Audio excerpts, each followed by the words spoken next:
এখানে আপনারা যতজন সাংবাদিক আছেন চেহারা দেখে আপনাদের নাম আমি বলে দিতে পারবো, কারণ আপনাদের সাথে আমার এত ভালো সম্পর্ক আজকে 10 বছর যাবত এই ইন্ডাস্ট্রিতে।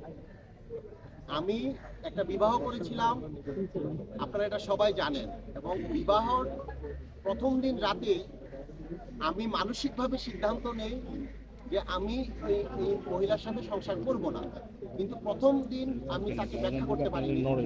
এই বিষয়টা হচ্ছে ওনার একটা 1 বছরের শিশু আছে, আপনারা জানেন।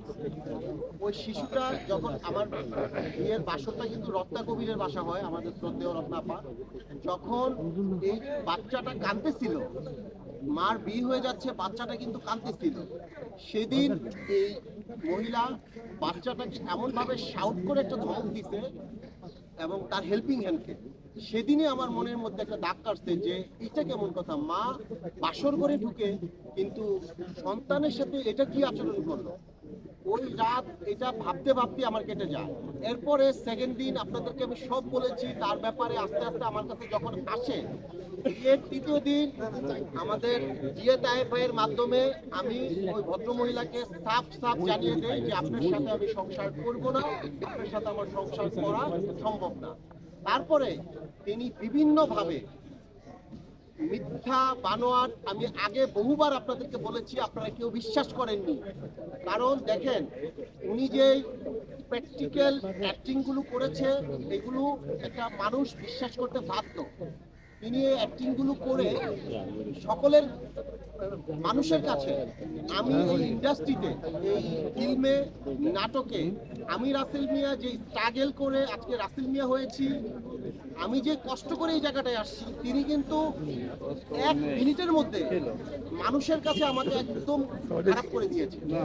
আমি আপনাকে একটা কথা বলি, গতকাল রাতে আমি গুগলে সরি লিখে সার্চ করেছি, আমি গুগলে আপনি তখন দেখছি যে আমি রাসেল মিয়ার ছবিটা ভেসে আসে।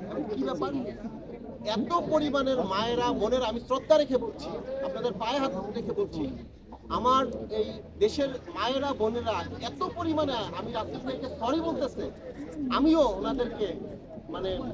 ওনাদেরকে সরি বলতে, এই যে আমি ওনাদের ভুলটা ভাঙতে পারছে ভাই, মোবাইল ঢোকায় না ভাই, যেই রাসেল মিয়া আমি তাদের কাছে ছিলাম, ওনাদের কাছে আমি আবার ফিরে যেতে পারছি, এটার জন্য আমি আল্লাহ রাব্বুল আলামিনের কাছে লাখো কোটি শুকরিয়া।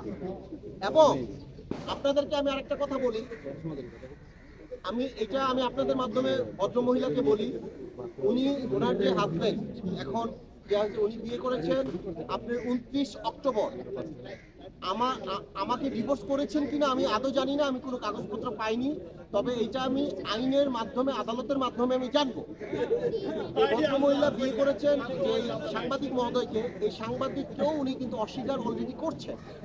আমি আপনাদের মাধ্যমে ওই ভদ্রমহিলাকে হাত জোর করে অনুরোধ করে বলবো, মানুষের জীবনকে নিয়ে আপনি খুব বেশি হাসাহাসি করে ফেলেছেন, এটা বাংলাদেশ। আপনি একবার হিজাব নিয়ে একটা কথা বলেছেন যে 5 কোটি টাকা দিলে আপনি হিজাব খুলবেন না, তখন আপনি মানুষের সিম্পিটি নিয়ে আমি যেন জেলে আরো বেশি দিন থাকতে পারি, এই একটা ব্যবস্থা আপনি করেছিলেন।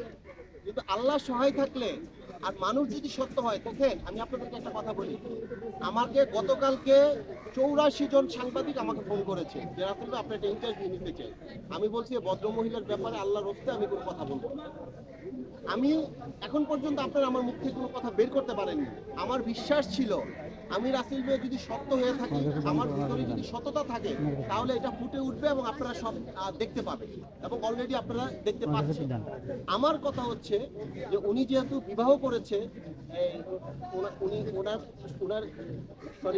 সাংবাদিক মহোদয়কে বিয়ে করেছেন, আপনি বিয়ে করেছেন, আপনারা সুন্দরভাবে সংসার করেন, আপনার প্রতি আমার পক্ষ থেকে অনেক শুভকামনা থাকবে। একটু নামটা মেনশন করে বলুন। এই যে মহিলা, আপনারা তো নাম জানেন না,